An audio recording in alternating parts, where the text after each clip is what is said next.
The bass from the conference hall thumped through the carpet like a second heartbeat. Brand slogans washed across a 12-foot screen, and 100 name badges flashed under LED lights. I slipped out anyway, past the cold brew tap and the bowl of stale almonds, and let the hotel hallway swallow the noise. My phone buzzed once in my palm. Jason. I almost didn't answer. We'd been strangers living in parallel tabs lately open, draining, never closed. Still, muscle memory is loyal. I swiped and said his name. He didn't say mine back. Breath first. Then a clink of glass. Then his voice, slick with that salesman shine he saves for end of quarter. "I'm divorcing you," he said, like he was ordering a drink. He didn't pause, didn't wait for the word to land. And I sold the loft. The carpet under my heels turned to air. I touched the drywall to confirm gravity still worked. In the distance, someone in the ballroom screamed for swag. A microphone popped. My throat didn't. He kept talking, as if we were reviewing a forecast I hadn't seen. I heard laughter behind him, a woman's high, quick laugh, then a muffled, "Babe, tell her." More glass. A door. He moved somewhere quieter. "It's already done," Jason said. "Paper signed. Deposit in. Clean exit." I understood none of it and all of it at once. Divorce. Sold. Our one-bedroom box of white brick and morning light, the place that smelled like burnt beans on Sundays and eucalyptus on Wednesdays, where my laptop lived on the counter and our wedding photos pretended to mean something. Sold. My mouth formed words and only breath came out. I counted 4 seconds in, held 2, 6 out. Dana taught me that after a bad product launch, your body listens to numbers when your brain won't. The cold air from the vent above me kissed the sweat at my hairline. That tiny sensation kept the room from tilting. He was still narrating his new life like a highlight reel. Serena's moving in after closing. He said it almost kindly, like news I'd be relieved to hear, because apparently I was a bottleneck he'd finally unblocked. Serena. The name hit like a dropped tray, metal, loud and hard to ignore. I pictured a salon mirror and a ring light, his grin reflected in someone else's eyes, someone who thinks contracts are just words people honor. I didn't argue. I didn't beg. I listened. The hallway had that hotel-clean smell, citrus, chlorine, mystery. People walked past with branded tote bags and problems smaller than mine. My hand shook once, a small, private earthquake. I moved the phone from my ear and checked the call timer, the small proof that this was real. 92 seconds. Would you have kept listening, or hung up to stop the bleeding? Jason, I said finally, and my voice surprised me. Calm. Not mine, but better. Say that part again about the loft. He took the bait like he always does, confident, rehearsed, absolutely certain the stage is his. I sold it, he repeated. Found a cash buyer through a client. We're closing fast. You'll get what you get. There it was, his favorite sentence structure. You'll get what you get. A future delivered to me like cafeteria lunch. I leaned my shoulder harder into the wall, the paint cool against skin, and let him keep going. Words are records. Records become receipts. Receipts become decisions. In the ballroom, the keynote ramped up, applause, a synthetic drum roll, our VP shouting about truth in metrics. I almost laughed at the timing. Truth. Metrics. My world was splitting, but the vocabulary still fit.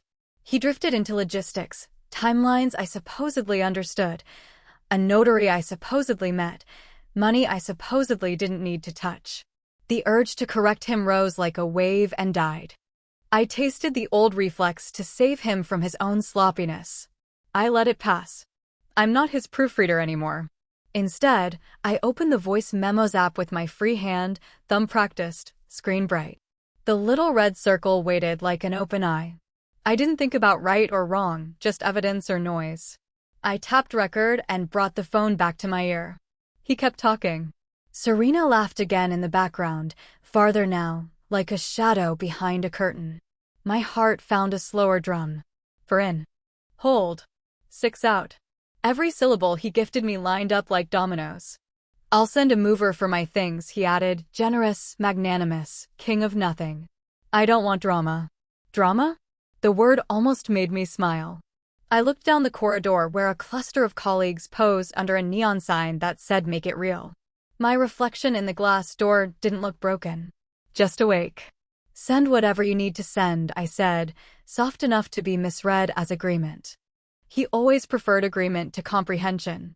He exhaled as if paperwork alone could absolve gravity. "Good. We're done here." "Not yet," I thought. "Not in the ways that count." The call ended. The hallway returned to air and distant applause. I saved the recording.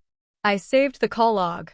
I saved the time, the exact phrasing, the way my body remembered to breathe when my mind forgot how. Then I slid the phone into my jacket, squared my badge, and walked back toward the noise. There's a moment between shock and action that most people waste. I didn't. I held it by the throat and asked it to sit still. Because this wasn't the first strange thing Jason had said lately. And it wouldn't be the last. I stood in the hallway and let the cold air rinse my face. The shock hit first, then the empty quiet after a firework fades. I counted again for in, hold, 6 out, until my hands stopped doing that small, traitor tremble. The conference music thumped through the wall like a cheap heartbeat. Mine chose a slower rhythm. Focus came in layers. First, the last 6 months unraveled like a pulled thread. His work trips stacked on a mental shelf, Dallas for a pitch that never closed, San Antonio for a client who never replied, Houston where his calendar showed travel, but his mileage app logged almost nothing. The stories changed depending on when I asked. The receipts didn't. I've always documented everything. It started as survival and product marketing versions, dates, decisions, who said what when. At home, it turned into a quiet ceremony. Receipts in a shared drive. Photos of serial numbers before warranties vanish. Screenshots of bank alerts at 2 a.m. because future me might need proof that present me wasn't crazy. Jason hates details unless they sell something. When money came up, he fogged the window. "I'll handle it. You're overthinking. Let me be the man." Those lines used to land like a warm blanket after a long day. Lately, they felt like a hand over my mouth. In October, he booked a last-minute flight during budget freeze. The charge hit at midnight, premium seat, not coach. He told me the client insisted. The next morning, he texted a photo from a lobby bar, glass catching a blue neon sign that read loft. Not our loft. A hotel. Funny what your eye selects when you're not trying. There were the Venmo notes labeled client sundries with glitter emojis, the salon charges on weekends he said he was golfing, the DoorDash orders to an address that mapped to a storefront on South Lamar. Serena Vale Salon. He explained that one easily, gift cards for the team. I accepted it the way you accept rain you can't stop. You adjust your walk and hope the sun returns.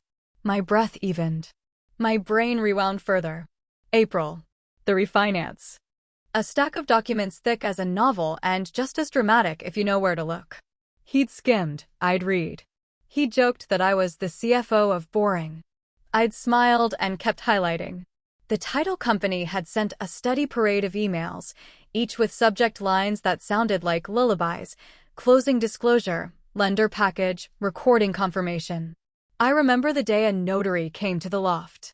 She set a black leather folio on our counter, snapped her pen, and asked for IDs. The balcony door was open. The maples outside made soft lake sounds even without water. Jason arrived 20 minutes late, still talking to someone named Bro, through his AirPods, and initialed without removing his sunglasses. I'd watched the pen move in tidy diagonals, a man signing away time he didn't want to spend reading. I didn't think about strategy that day. I thought about the rate dropping and the payment shrinking and the spreadsheet turning green. I photographed the driver's license page because I photograph everything. I scanned the packet after recording and named the folder something even future me couldn't miss. The hallway noise swelled then dipped. A session must have ended. People laughed like nothing terrible ever happens at hotels. My phone felt heavier, like evidence gains weight once you admit it exists. I opened photos, then files, then the snug little universe I keep for emergencies. Home loft finance refi_April. Thumbnails lined up like soldiers. PDFs, confirmations, a closing statement with numbers that once looked comforting. My thumb hovered over one subject line I could recite from memory even if the sun went out. I didn't open it, not yet. I let the knowledge sit where adrenaline had sat a minute ago. Heat, then clarity. Patterns sharpened as I stood there. His sudden generosity, I'll cover rent at your co-working space. His sudden stinginess, let the title company worry about that fee. The way he dodged any conversation that started with we and ended with budget. It wasn't incompetence. It was a fog machine aimed at one room, ours. I walked to a quieter corner by the service elevator and called up a note I keep for launches and loss, timeline. It starts with facts, not feelings. Date, time, evidence. I added a new line with the call, the words he chose, the laugh I heard behind him. Then I wrote 3 other dates beside it: October flight, November salon charge, April refinance. Lines connected in my head like a clean wireframe. Would you have blamed stress or finally trusted the math your gut kept doing? I closed the note and stared at the PDF names until they blurred, then snapped back into focus. Somewhere at the end of this breadcrumb trail, a truth waited that had nothing to do with his bragging or Serena's laugh. I could feel it like a door I already had the key for. I slid the phone into my palm and tapped the file I'd been avoiding. Not to read it fully, just to watch the first page bloom and catch a single, important name at the top. Then I smiled, small, private, certain, and let the elevator doors close. The elevator hummed like a steady nerve. I let the PDF open 1 clean inch at a time, as if the file might break if I looked too fast. First page, closing disclosure. Numbers stacked like bricks. My name on the top line, simple, unafraid. Below it, a line I will never forget: vesting, sole, and separate property of Amanda Benton. Have you ever watched a sentence rearrange your entire life? I zoomed, just to feel it land. My finger hovered over the arrows and the pages slid by: April refinance package, signatures in blue, tidy initials in the right-hand corners. His initials. JC. Over and over. The notary stamp like a drumbeat in the margins.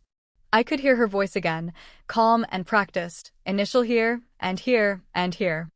Jason had smiled at his phone and obeyed, sunglasses still on, because reading is slower than winning and he only likes one of those. Back then it felt like paperwork. Today it felt like oxygen. I opened the next email in the thread. Subject, recording confirmation, warranty deed. The preview line punched harder than coffee. Grantor, Jason Crowell grantee, Amanda Benton. Below it, the county stamp with an instrument number that looked like a gate code to a safer future. I remembered how I'd replied to the closer that day, politely asking for PDF copies for my records, because documentation is my love language even when no one deserves it. A memory bloomed. The balcony door cracked open, spring air pushing the eucalyptus candle around. Jason late and laughing at a joke I wasn't in on. He had asked, "Do I really need to read all this?" The notary had smiled the way nurses do before a shot. I had said nothing. Some lessons don't need rehearsal, they need signatures. Another file opened: deed of trust, and there it was again, only my name under borrower. Jason reduced to non-borrowing spouse, a phrase that sounds bland until you realize it's a locked door. He'd initialed acknowledgments confirming he had no ownership claim. I traced the line with my eyes, slow, like a fingertip over a scar that finally makes sense. If he tried to sell, what exactly was he selling? Fog. A promise to a buyer who'd never see his name on a title search? I scrolled through the stack, and every stamp felt like a heartbeat. A PDF can be louder than a shout if you know what you're hearing. My chest relaxed for the first time since the call. The fear didn't vanish, it just changed shape. It wasn't chaos anymore. It was math. The hotel hallway shifted as a breakout session emptied heels, laughter, tote bags, the harmless theater of conferences. I stepped into a shadowed corner and took stock the way I do before a product launch: assets, risks, timelines, outcomes. Asset, recorded deed in my name. Asset, voice memo of his confession about a sale he couldn't make. Asset, email threads with dates, signatures, and a county seal that does not care about charisma. Risk, his mouth, his arrogance, his willingness to drag me into drama he claimed to avoid. Timeline, closing fast, according to the man who doesn't read. Outcome, not his. I opened notes and created a folder called Title Evidence. It looked small and ordinary, like a spare key. I moved the PDFs in, dragged in the recording, screen captured the email subjects with timestamps, and saved copies to a cloud account he never bothered to learn existed. People can lie, metadata generally doesn't. A second memory surfaced, one I had ignored because being generous felt easier than being right. 2 weeks after the refinance, he told me he'd handled the homestead paperwork. He hadn't. I had. I found the email I sent myself from my work address on a Sunday night. Self, homestead filed, confirmation attached. I had attached it again now, double-wrapped, because sometimes safety is just redundancy with a backbone. Would you have called him to scream, or let the papers speak first? I thought about Serena, about her moving in after closing with a man who had just promised to buy her a property he did not own. I pictured her ring light, the endless comfort a clean mirror gives to messy choices. I almost felt sorry for her. Almost. Another breath. 4 in. Hold. 6 out. When I looked up, my reflection in the elevator panel didn't look like a woman being left. It looked like a woman holding a map while someone else bragged about directions. I backed the files up twice, then sent one email to my personal address with a subject line so plain it might survive a subpoena: Loft, recorded documents. I added one sentence for future me, a breadcrumb with teeth. If you're reading this under stress, remember you own it. The cursor blinked like a pulse. I hit send. Then I did the thing that ends denial and starts consequence. I typed a name into my search bar, Dana Ortiz. Real estate attorney. Friend. The calm surgeon you call when the patient is panic and the tumor is paperwork. I stared at her contact photo for 3 seconds, felt my hand steady around the phone, and pressed my thumb against the screen. Not yet calling. Not yet. Just the hovering that means a new chapter is about to speak. I had the deed. He had a story. The county would pick the winner. And Dana would know exactly where to cut. I stepped outside the hotel into Austin heat that felt like a hand on my neck. Trucks hummed along Cesar Chavez. A siren threaded the air, then faded. I scrolled to Dana's name and pressed call. She answered on the second ring, voice steady, like cool water. I told her everything without decoration: his call, Serena's laugh, the sale, the refinance, the deed. I kept my sentences short so I wouldn't break in the middle of one. Wind lifted the hem of my blazer and the eucalyptus from my hair caught the sun. Dana listened the way surgeons look at scans, quiet, scanning for edges. When I finished, she exhaled once and shifted into gear. I could hear her keyboard begin, fast and precise. She repeated the key facts back to me, each one placed like a tile in a pattern. Title recorded solely to me.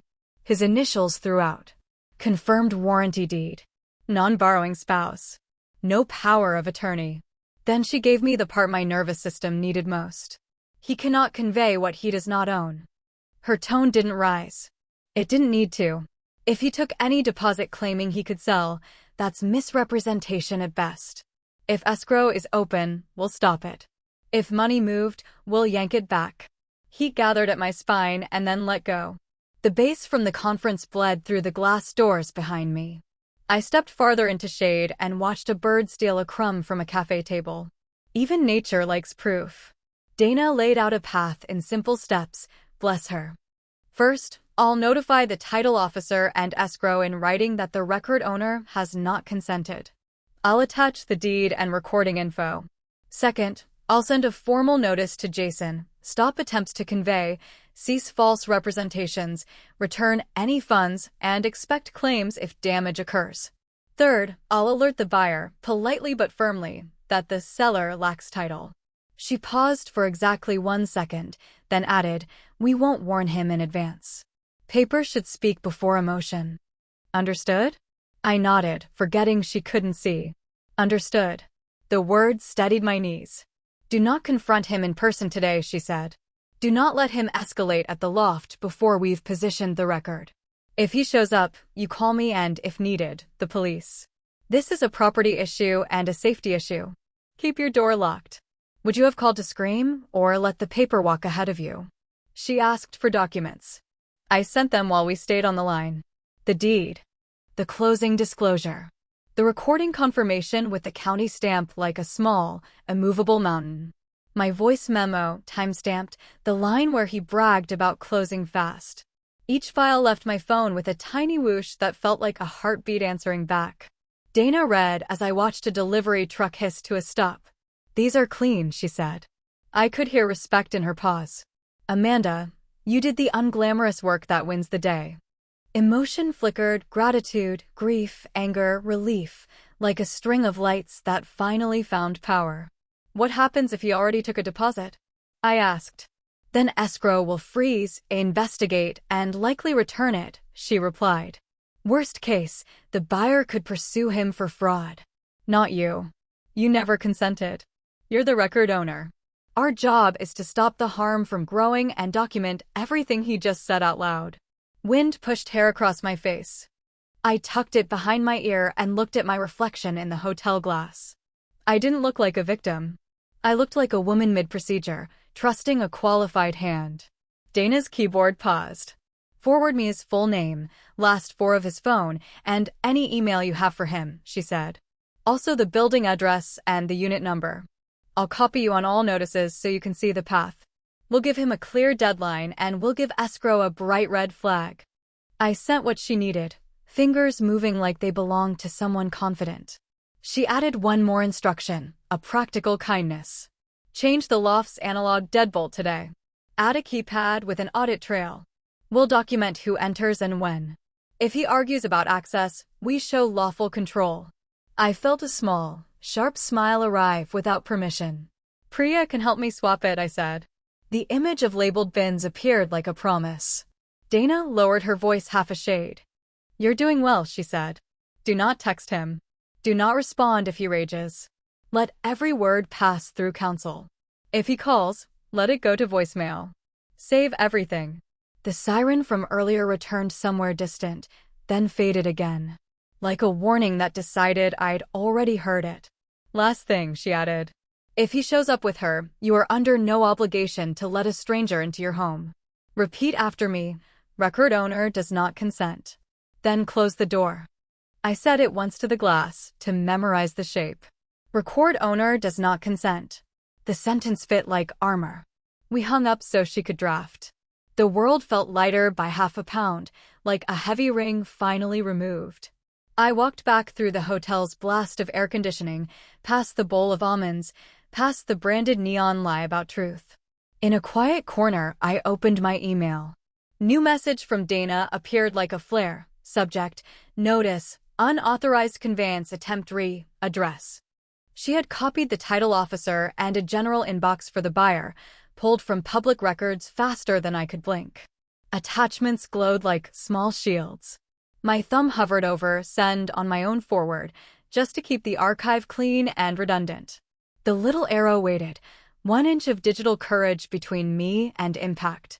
Would you press it or hesitate and invite chaos back in? I pressed. The message flew. 10 seconds later, my phone lit up with an unknown number. The caller ID showed the title company's name in a gray, calm font. I took one breath. Then I answered. Lone Star Title, the caller ID read, soft gray against my thumb. I answered and heard a woman's measured voice that sounded like neat folders and straight lines. She introduced herself as the title officer on a file opened that morning, seller listed as Jason Crowell, cash buyer, quick close, escrow already assigned a number. I let her outline the scene without interrupting. Then I said the sentence I'd practiced on glass, record owner does not consent. Silence, then keystrokes. She asked for the county instrument number. I gave it. She repeated my name as the vested owner and I confirmed, steady enough to hear my own calm. Paper speaks, people only echo. Her tone shifted from neutral to procedural. We're placing an immediate hold, she said. Our search shows you a loan on title. We'll issue requirements, owner's consent, owner's ID, and spousal joinder, if applicable. Without that, we cannot insure or close. I could hear a printer somewhere near her, the faint click that means a process just caught a lie. Would you feel relief? Or the cold rush that happens when a trap finally springs? She asked if any earnest money had left the buyer's hands directly to Jason. I didn't know. If so, she said, we'll advise the buyer to retrieve it and document their claim. Her voice didn't carry blame, it carried gravity. I'm also noting a potential misrepresentation by the purported seller. Potential, such a gentle word for a brick. A new email from Dana flashed while we spoke. Notice, unauthorized conveyance attempt. She had CC'd the title officer, the escrow desk, and a general address for the buyer pulled from the scan of the contract Jason forwarded during his bragging. The notice was clean and surgical. References to the recorded deed, to the non-borrowing spouse acknowledgement he signed, to the absence of any power of attorney, to the risk of civil fraud if funds transferred on false authority. No heat. Only edges.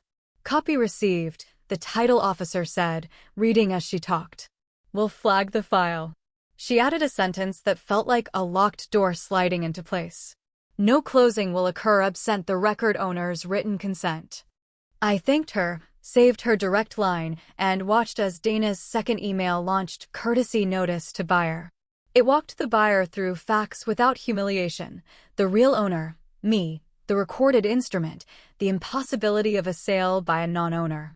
It ended with one plain instruction: contact escrow, do not transfer additional funds, and consider counsel if any private deposit was demanded. Read receipts began to pop like tiny fireworks: title, then escrow, then a corporate domain I didn't recognize. 10 seconds later, my phone rang again, same title officer.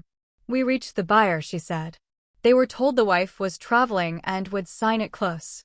We explained that's not how title works. Something in my chest unclenched and then reclenched. He'd used me as a prop even in absence. A ghost signature to be conjured later. He always prefers the version of me that doesn't read. Dana called next, voice brisk, the way you move in an operating room. Notice is sent. Escrow is frozen. If he engages, he'll receive a certified copy as well. Do not respond to him directly. Understood, I said. The word had become a spine. We covered contingencies in 2 calm minutes. If he tried another title company, this record would follow him. If he tried a deed himself, the county would kick it back without my notarized signature. If he showed up at the loft, I would not debate law at my own door. Paper first. People second. I opened the file he'd used with the buyer, a photo of a contract, off-angle, probably taken on a bar table. Blurry initials. Strike-throughs where expensive words used to be. No agent, no disclosures, no addenda. DIY bravado in black ink. He'd written our address like a dare. Dana forwarded me one more email, short and devastating. Title requirement. Owner authorization required. Failure to cure will result in cancellation. I read it twice, savoring the clean math of it. Requirement, cure, cancel. 3 steps, none of them his. I went back inside the hotel for air conditioning and noise to cover the adrenaline taper. My badge brushed my collarbone and felt like an anchor. I grabbed a bottle of water I didn't want and sat in a corner where a plant tried to look real. On my screen, the words lined up and held: hold, requirement, unauthorized, potential fraud. It was like watching a dam take shape in real time. Would you have texted him anyway, just to bleed the pressure? He beat me to it. Jason's name flashed across my phone like a flare. I let it roll to voicemail. Another call. Then a text, 3 gray bubbles that hesitated, vanished, returned. What are you doing? Another. You don't get to block my deals. Then bravado dressed as logistics. Title is confused. I'll straighten it out. I didn't answer. Dana didn't want me to, and for once, I wanted what the adult in the room wanted. He called again. I watched the number count climb, 2 missed, 3 4. Silence. Then a screenshot appeared from his end. Dana's notice, my name bolded in black. You went nuclear. A beat later, we need to talk. Now. My phone buzzed again, unknown number. The buyer. I let it go to voicemail and listened to the transcript appear. Calm, disappointed, professional. They said they would pause until ownership issues are resolved. They asked if I wanted to discuss. Dana's earlier instruction held the wheel. I forwarded the voicemail to her, then to the title officer. Every record strengthens the wall. He switched tactics in 20 minutes, the predictable arc outrage, then bargaining. "We can work this out," he wrote. "It's still our place." The pronouns stopped me. Our. Ownership as vibe. Marriage as permanent discount code. I took another breath and let the wave pass without surfing it. By late afternoon, an email from Escrow landed with the clunk of authority. Escrow on hold, awaiting verification of title. They listed their requirements: government ID for current owner, signed consent from same, confirmation of marital interest if any, or formal cancellation. The buyer was copied. Jason was copied. The clock had begun. I forwarded the mail to my personal archive and to a folder named with today's date, because organization is a form of mercy for your future self. I stared at the subject line until its finality soothed me. Hold. You can't sell air, even in Texas. Not when the county keeps receipts. At 6:11 p.m., Dana texted a final instruction for the night. Go home. Gather your documents. Lock the door. If he comes, put the deed on the table, take a breath, and let the paper speak. I closed my laptop. The conference lights felt dimmer, like the event had finally realized it was background noise. I walked out into evening heat that smelled like concrete and cheap beer and took a rideshare that knew my address without asking. My building glowed a soft, stubborn white against the dusk. The stairwell hummed. Inside the loft, light pooled on the kitchen island where the notary's folder had once sat. I set out the deed, the closing statement, and a printed copy of Dana's notice, edges precise, corners aligned. Evidence can be beautiful when it's true. My phone vibrated on the counter. The read receipt on Dana's certified email pinged green. Then another ping louder, cruder, Jason's message exploding across the screen. I'm on my way. The elevator cables sang in the distance. And I pulled out a chair. The elevator groaned up the shaft like an old throat clearing. Footsteps, a key, then the impatient scrape of metal against our deadbolt. He still had the courtesy to knock once, the way people do when they plan to ignore the answer. I opened the door before he could bruise it. Heat and cologne rolled in with him.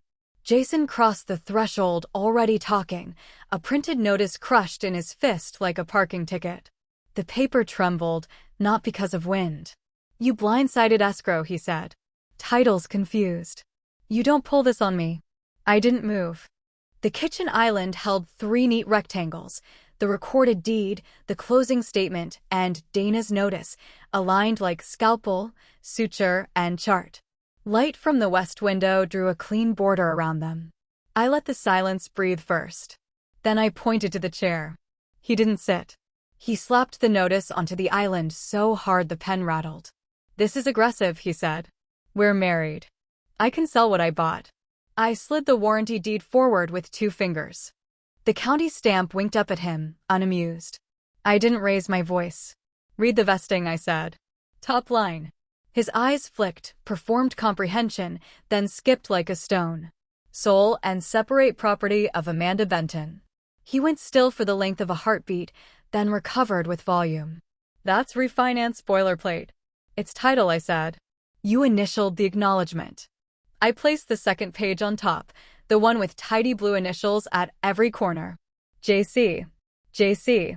JC. The notary seal pressed into the margin like a small, patient son. Have you ever watched a man meet a wall he didn't see? He reached for bluster and found less of it than usual. I didn't read every line, he said, aiming for charm and hitting confession. You handle that stuff. It's your thing. It is, I said. And the county's thing. And Escrow's thing. And the buyer's problem if you took money on a promise you couldn't keep. He tried a different door. We're community property. That means. It means nothing you want it to mean today, I answered, calm like tile. You signed as non-borrowing spouse. You acknowledged no ownership. You confirmed homestead after. I recorded it. It's not a vibe, Jason. It's an instrument number. The veins at his temple drew a thin map. He grabbed for the papers, but I kept my hand there, light and immovable. Leave the exhibits, I said. They live here. He laughed without humor, the sound he uses on waiters who forget his sauce. You sent this lawyer to sandbag me. Do you know how this looks?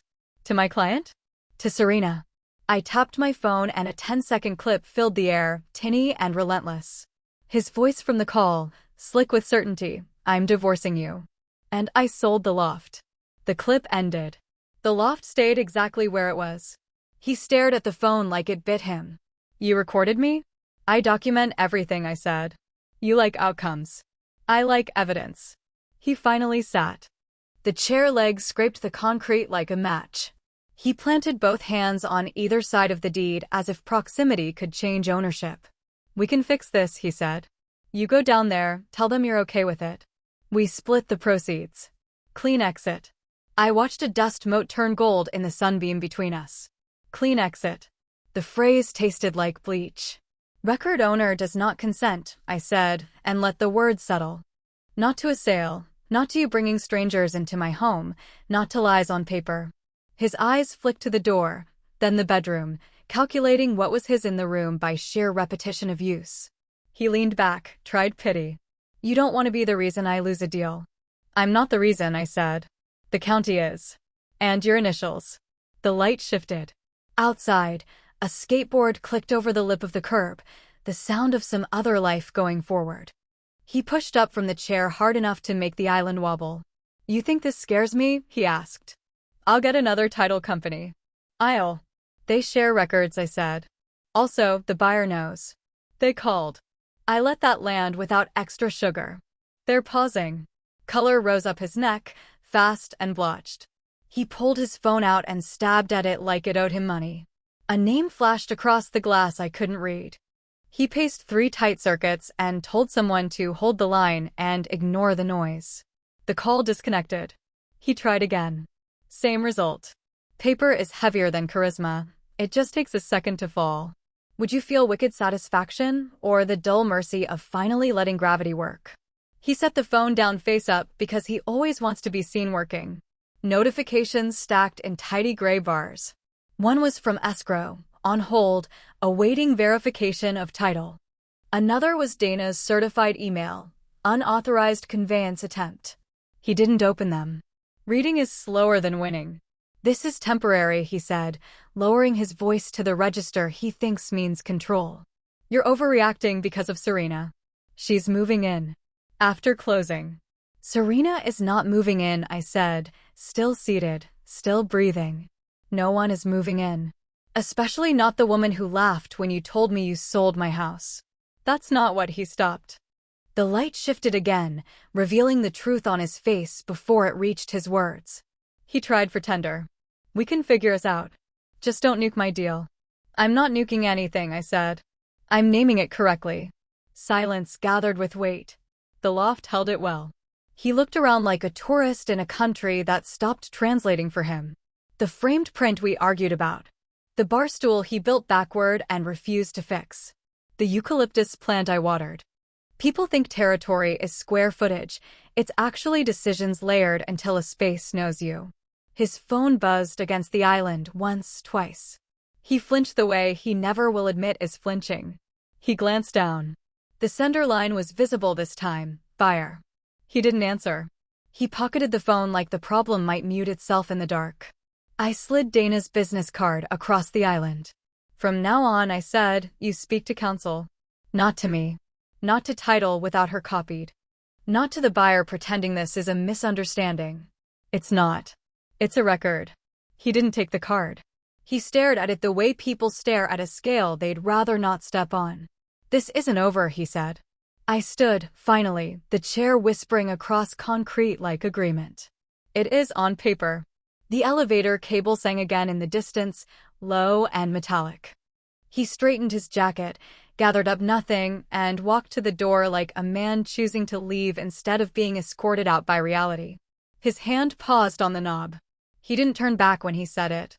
"I'll be back with movers." I watched the door close without slamming. I listened to his footsteps fade into the elevator echo. The loft exhaled. On the island, his phone lit up where he'd left a second device charging. Escrow called. Then buyer again. Then a number saved as Serena. I didn't touch it.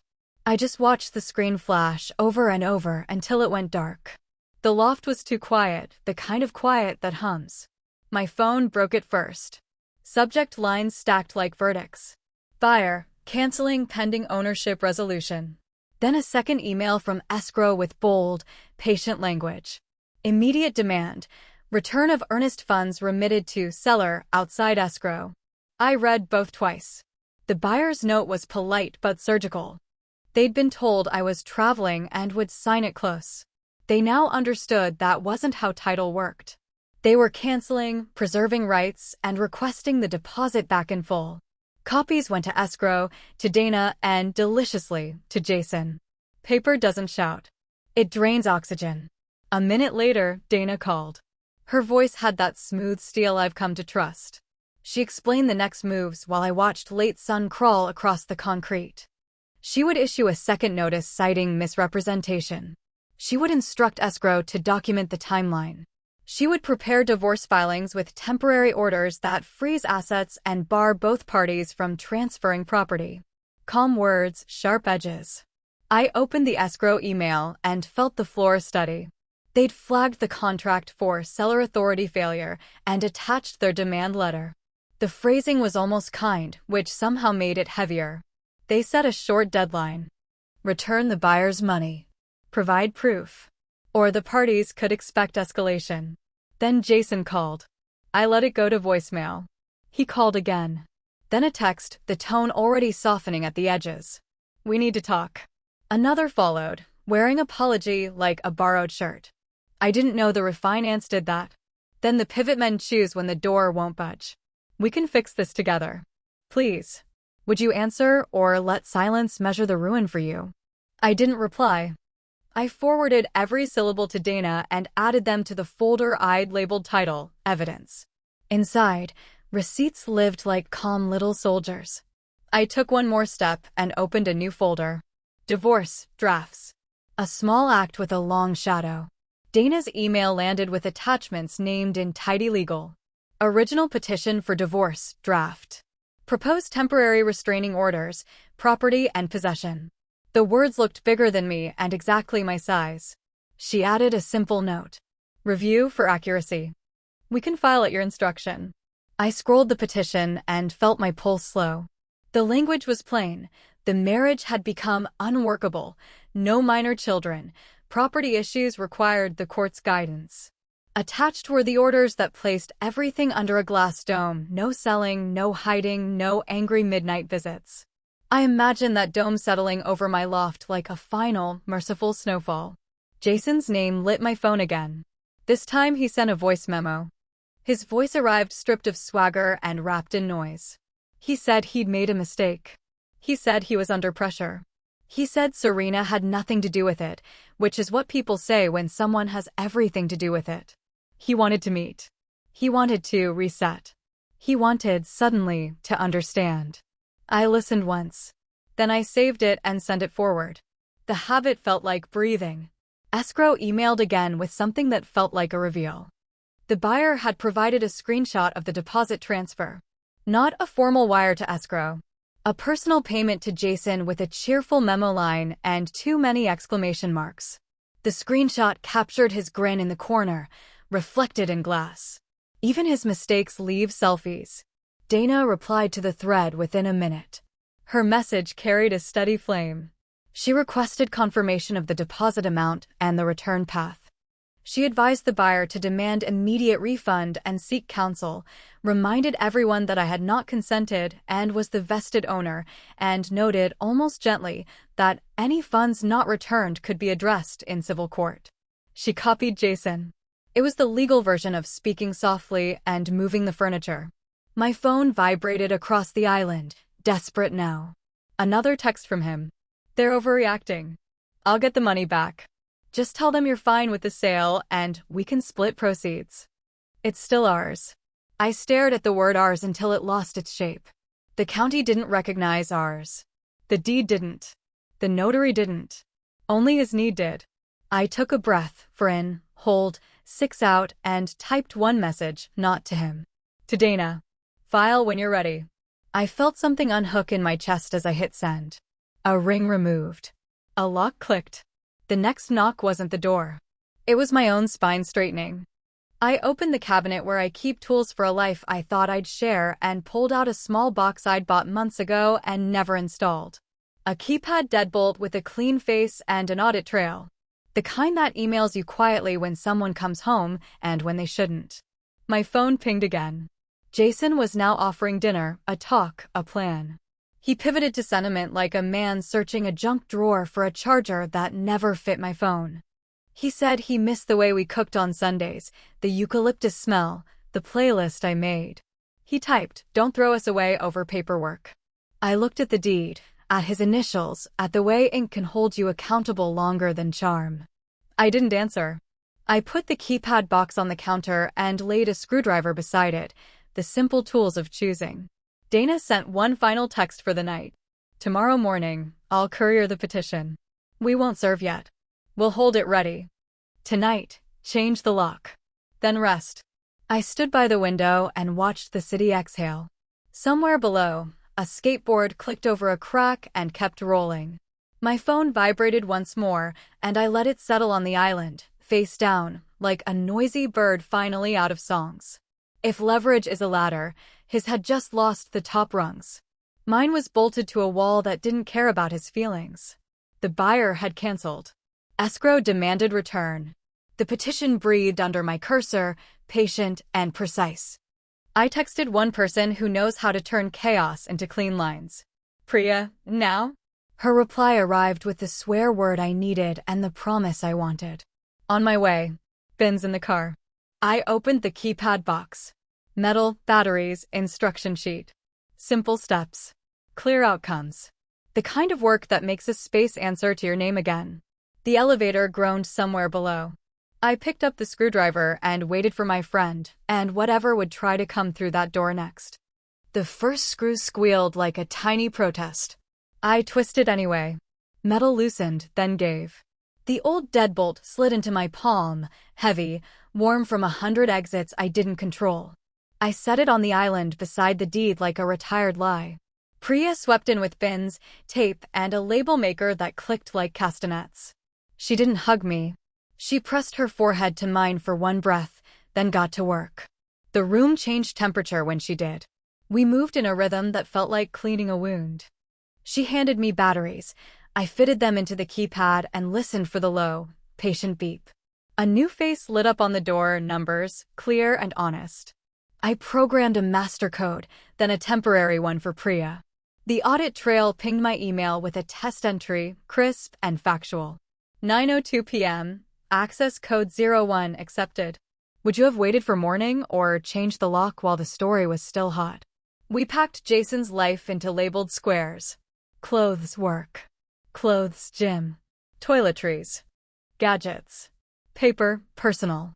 Priya made me keep one bin marked essentials, 24 hours, and another marked hold, 30 days, because dignity can share a shelf with boundaries. The tape tore in straight lines under her hands. She always did like clean edges. A drawer coughed up the usual, cufflinks, receipts, dreams he never wrote down. Then Priya reached under the cutlery tray and came up with a flat key taped to the wood, Sharpie on the metal. "J," she lifted an eyebrow. I took the key, weighed the habit, and placed it on the island beside the deadbolt. Hidden access meets retired access. They looked oddly similar. In the closet, a suit bag still smelled like the cologne he wore on dates he called client dinners. Priya zipped it shut without comment. We hit the nightstand and found a moving company estimate rolled into a tube, rubber band biting its middle. Delivery address, our loft. Attention line, Crowell/fail. I felt my mouth form a shape that wasn't a word. Priya watched my face, then slid the paper into paper, personal like it could wait its turn to be evidence. We didn't talk much. The soundscape did it for us, tape ripping, labels clicking, bins thudding shut. The eucalyptus candle warmed the air, stubborn and green. Outside, a skateboard found its rhythm along the curb. Inside, I read names off bottles and cords and decided what crossed the threshold into his. The audit emails kept arriving as we tested. 9:18 p.m., access code 02 accepted. 9:20 p.m., manual lock engaged. Each line soothed something raw. Control as a heartbeat. Priya swapped the front door screws for longer ones and tightened the strike plate like she was bracing a ship. She looked at me over the level. "You good?" she asked, meaning can you stand if the floor shifts again? "I am," I said. It felt true in my throat before it reached my head. We did a photo inventory for the bins, top-down shots with timestamps and clear angles. I narrated into my phone for the record I'd inevitably need. Jason's electronics, 1 tablet, 1 gaming console, 2 chargers, I said, voice steady, like I was reading a recipe. Placed in gadgets. Serial numbers photographed. Evidence isn't just for court. It's for the part of you that forgets you're sane when someone else insists you aren't. We paused once for water and a joke about my label names. Priya pointed to miscellaneous, ego maintenance, and snorted. Laughter opened a window I didn't know was sealed. By 10, the space looked different. The counter was bare except for the deed, Dana's notice, the old deadbolt, the Sharpie key, and a neat stack of Jason's mail bundled with twine. The bedroom felt wider without his laundry performing exhaustion on the chair. The living room echoed softly, a good echo, the kind that makes you hear your own voice better. I texted Dana a photo of the keypad face and a quick line, lock changed. Audit trail active. Bins labeled. Temporary code shared with friend only. Her reply came back like a pat between the shoulder blades. Perfect. Remember, if he appears, no debate. Record owner does not consent. Priya wiped the counter like she was erasing a chalkboard. "Want me here tonight?" she asked, practical eyes on me, not the mess. "I'll be okay," I said, and meant the future, not the next hour. But leave the bins stacked by the door. She set the temporary code to expire in the morning and tested it. The keypad chirped a soft denial that made us both smile. Limits can be music. At the threshold, Priya framed my face with her hands and searched for cracks. "Text me if he breathes near your door," she said. "I'll bring coffee and a cup." After she left, the loft exhaled again. I stood in the doorway between kitchen and living room and listened to the new silence. It wasn't empty. It was clean. The deed lay where the notary's folder had once lived, the old deadbolt beside it like a before and after photo you don't post. I set an overnight rule in my head, no replaying the call, no scripting speeches, no reading his messages like tea leaves.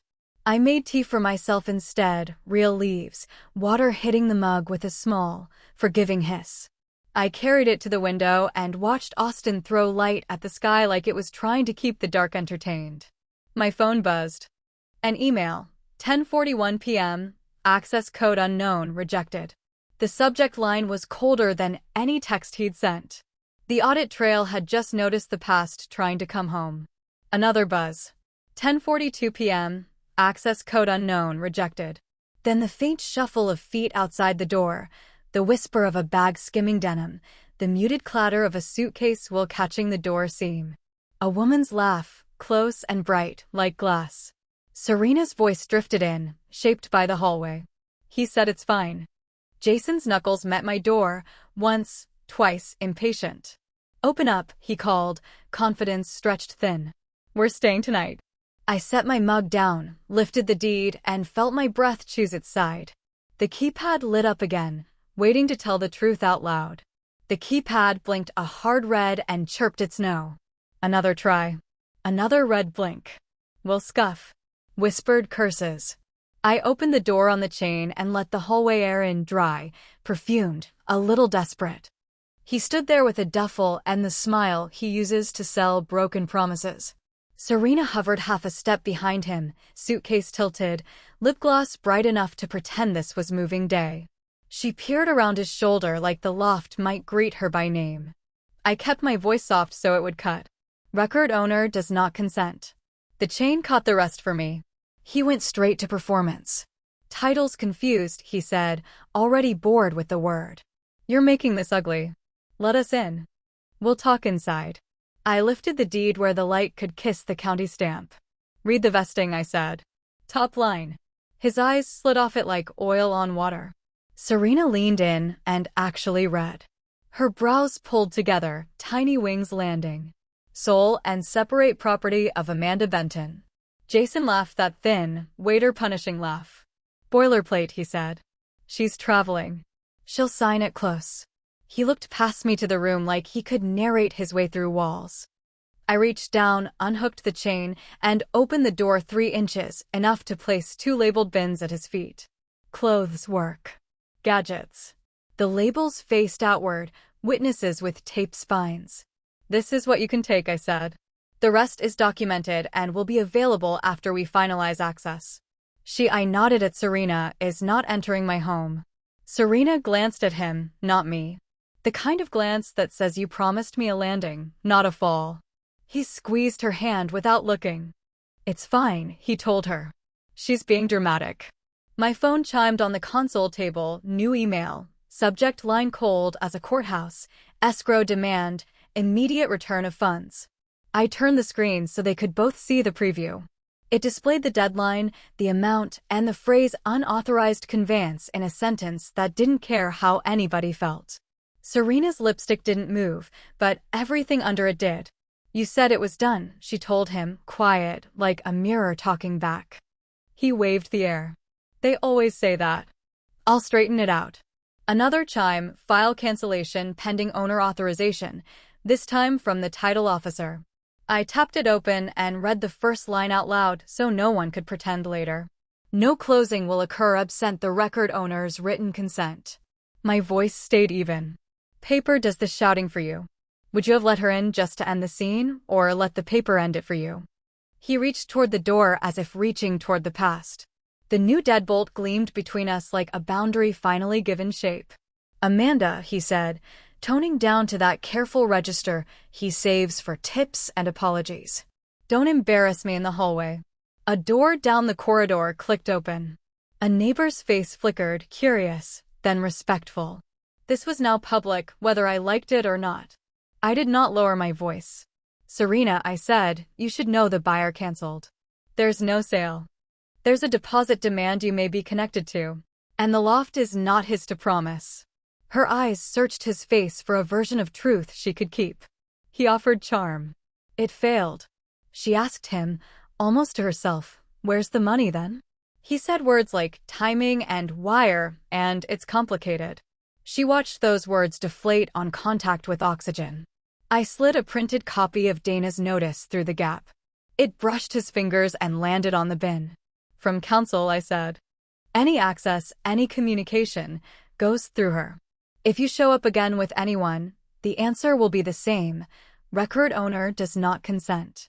He tried one last door. We're married, he said, as if that still paid for anything. It's our place. It isn't, I said. It was our address. This, I touched the deed with my thumb like a pulse, is my home. Serena's suitcase handle clicked down. Little sound, big meaning. She stepped back without asking permission because Truth had just rearranged the map. You told me we were moving in, she said, no glitter left in her voice. He reached for her. She didn't take the hand. Serena, he warned, soft and sharp, the way he warned me when I said no to parties he needed me to host. She looked at me once, woman to woman, no winners here, only revisions. I'm not staying, she said to him, but it landed in my hallway like a blessing. The neighbor's door eased shut. The building listened. He turned the heat back on me. You'll regret this, he said, small and angry, like the room took his height. I almost smiled. I already regret almost everything that brought me here, I answered. The rest is relief. He grabbed the bins because pride hates empty hands. He left the notice where it lay because papers that bite get left behind. Serena lifted her suitcase and didn't look back. The elevator arrived with that metallic sigh, the sound of inevitable exits. They stepped in. The doors slid shut on all the future he'd narrated without permission. The hallway went quiet again. My phone buzzed once more. Dana, fast as pulse. Title confirmed hold. Buyer canceled. Escrow demand sent. Ready to serve when you are. I texted one word, tomorrow. Inside, the loft felt taller. I locked the new bolt and watched the keypad give me its green. The island held the deed, the old deadbolt, and a manila envelope with a blue tab waiting like a small, patient predator, original petition for divorce. I smoothed the flap once, the way you do before sealing a letter that changes a season. Would you sleep now or sit up and listen to the house remember your name? I turned off every light except the one over the island. It washed the paper in a warm square, steady as a heartbeat. Outside, a skateboard rolled and didn't stop. Morning would bring a knock I chose. Morning arrived with the soft click of my kettle and the bright honesty of Texas sun. I dressed like I was going to work, because I was. The envelope on my island waited under a paperweight, original petition for divorce, with Dana's sticky note on top, service today. 24 hours to vacate. Breathe. At 9:03 the elevator sighed. At 9:04 the keypad sent me an email. Access code unknown, rejected. A second later, knuckles on my door. I let the knock hang in the air. Then I opened the door to the length of the chain. Jason stood there in yesterday's shirt that still smelled like a plan. No Serena. Just a man who thought momentum could do paperwork. Let me in, he said, voice pitched low, like the hallway had rules about dignity. I didn't argue with him. I nodded to the person standing at the far end of the corridor, neutral clothes, neutral face, a messenger bag, and a calm spine. The process server walked the length of the hall like a metronome and stopped 2 feet from Jason. Jason Crowell? The server asked. Jason blinked. The envelope touched his palm with all the drama of gravity. You've been served. He didn't say anything at first. The paper stole his words the way a tide steals footprints. I slid the chain, opened the door 3 inches, and spoke like I was reading a recipe. Per the petition and temporary orders, you have 24 hours to remove the labeled bins. Nothing else leaves. All communication goes through counsel. Record owner does not consent to entry. He tried charm, then anger, then sorrow in 3 quick rotations. I let each one pass like weather and repeated the line that mattered. 24 hours. Would you have softened or trusted the clean edge of a boundary? He bent to grab the bins because pride needs weight. The server walked away. I closed the door and let the deadbolt settle with its new, confident click. Behind it, my body remembered how to be still. I made tea. I answered Dana's call. She moved briskly through the next steps, proof of service filed, temporary orders in effect, buyer notified that the deposit had to return today. Escrow will expect confirmation by close of business, she said. If he stalls, the buyer's counsel will join the dance. It didn't take long. A 12:17 email from Escrow hit my inbox with 3 clean words, funds returned, confirmed. The buyer replied with a polite thanks and a line that felt like a curtain falling, file closed. I forwarded both to Dana. Then I took my lunch standing at the window, tasting the quiet like citrus. At 4:50, the elevator groaned again. The keypad pinged twice, access code 01, accepted, the temporary code I'd set for the pickup window. I stood to the side, let him in long enough to stack the bins by the door, and watched the space refuse to shrink. He looked around like a tourist again, walls, light, the eucalyptus plant still stubbornly green. He searched my face for a share of the story. I gave him the calendar instead. 24 hours, I repeated, and watched the words do their work. He rolled the bins out. The elevator lifted him like a slow, reluctant tide. When the doors closed, I reset the code and let the audit trail sing its small, precise song, access code 01 disabled. That night, Priya came back with takeout and paint swatches that looked like names for second chances, bone, cloud cover, soft slate. We didn't need much. Just a new rug, a rearranged bookshelf, 2 frames turned to face the wall. We hung a light over the island where the notary's folder used to sit and where the deed now lived like a heartbeat. Priya set a small bowl by the door for keys and old habits. We laughed once, the kind that lands low and stays. The next morning, his last 20 minutes arrived dressed like delay. He texted Dana's office about a forgotten charger. The paralegal replied with a pickup window and a copy of the order he'd already ignored. He came, he retrieved, he left. The keypad counted the seconds and wrote them down. The door closed. The loft exhaled. What does freedom sound like? For me, it was 2 notes, the soft chirp of a lock I control and the quiet sigh of my kettle. No speeches. No applause. Just small machines doing exactly what they're made to do. The weeks unspooled in clean lines. Dana filed, he responded, we negotiated. He tried to use charm where signatures were required, and signatures won. We waived the noise, no spousal support, no punitive theater. Separate property remained separate. The loft stayed mine in the only language that matters to systems, recorded, indexed, indisputable. He agreed to reimburse the buyer's fees and a portion of my attorney's time. Charisma has a line item, who knew? 5 weeks later, I stood in a courtroom that smelled like paper and old air conditioning. The judge read names and terms in a voice that left no room for fantasy. I listened for my own heartbeat and found it slow, loyal, even. The gavel didn't bang. It clicked. A pen rolled. The clerk stamped the final page and slid it forward. Dana's hand found my elbow with a pressure that said done. On my way home, Austin felt like a city I could read again. Not an obstacle course, just streets with names I know. I stopped for flowers I used to think were too dramatic for our counter and set them where the envelope had slept. I opened the windows. The maples outside made their lake sounds even without water. I took the deed out of its sleeve and ran my finger along the top line the way you trace a scar you survived. Sole and separate property of Amanda Benton. It wasn't triumph. It was return. Not to him. To myself. Priya came by with a bottle of something cold and 2 mugs because we're not stemware people. We toasted nothing. We ate on the floor like the first week I moved here, back when the couch was a promise and the rug was an idea. She pointed at the wall and I nodded, and we shifted the bookshelf 3 inches, just enough to make the room remember what it was built for. Later, when she left, the quiet didn't hum anymore. It breathed. I set new codes in the keypad and sent one to Priya with a note that said friend instead of temporary. I deleted Jason's name from the app. The audit trail didn't care. It only knows who enters and when, not why. Honestly, same. I made tea. I let the city tuck itself in below my window. Somewhere on the street, a skateboard rolled and didn't stop.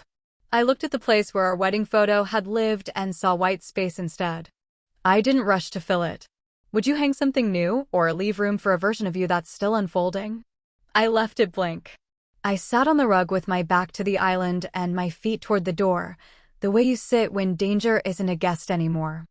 The deed lay on the counter under the new light, paper turned warm by a bulb I chose and a socket I tightened. I breathed in eucalyptus and fresh paint and the quiet that arrives when you stop arguing with math. He texted once more that night. Not to me. To Dana.